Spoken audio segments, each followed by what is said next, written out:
I say it all the time. You have to suffer. You have to make that a tattoo on your brain, so when that hard time comes again, you don't forget it.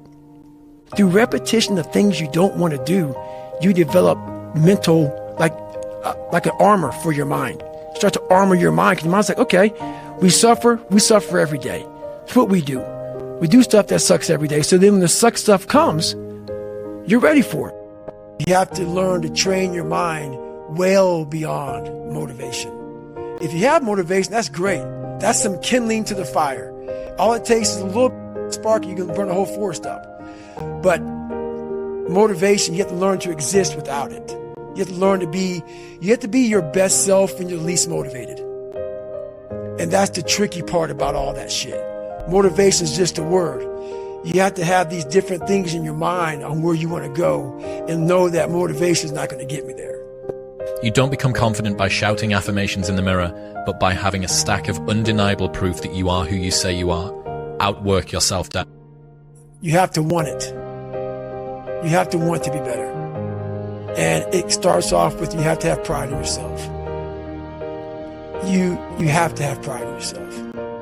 You have to have, there's something about you, whether it's your last name, whether it's just the smallest thing.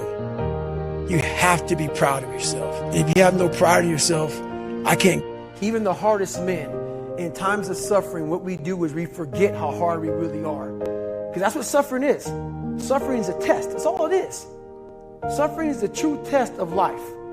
And so that cookie jar travels in my brain. So whenever I get put in a situation where I have poopy pants, the woe is me mentality of, oh my God, life sucks. I take the 1 second decision. I step out of my life for 1 second, go in the cookie jar, pull up. Oh, you were in 3 hell weeks and finished 2. One of those hell weeks, a guy died because it was so bad. Oh, you are a motherfucking badass. You are. I put it back in the cookie jar, and I remember who the I really am. I'm not the kid that was called nigger. I'm not the scared kid. This is who I am. It's a reminder of who you truly are at the core of yourself. Life is one big psychological warfare that you play on yourself. You play on yourself, man.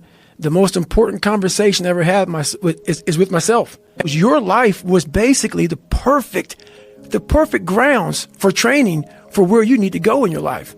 All the beatings, all the bullying, all the, you going through learning disabilities, all the struggles.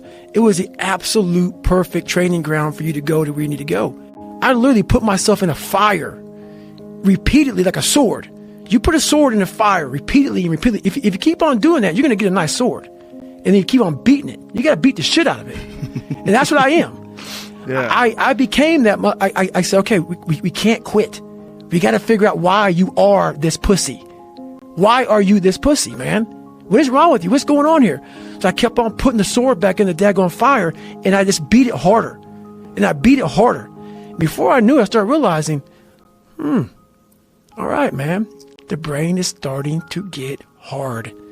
The brain is starting to get hard. I'm no longer a theorist. I'm now a practitioner.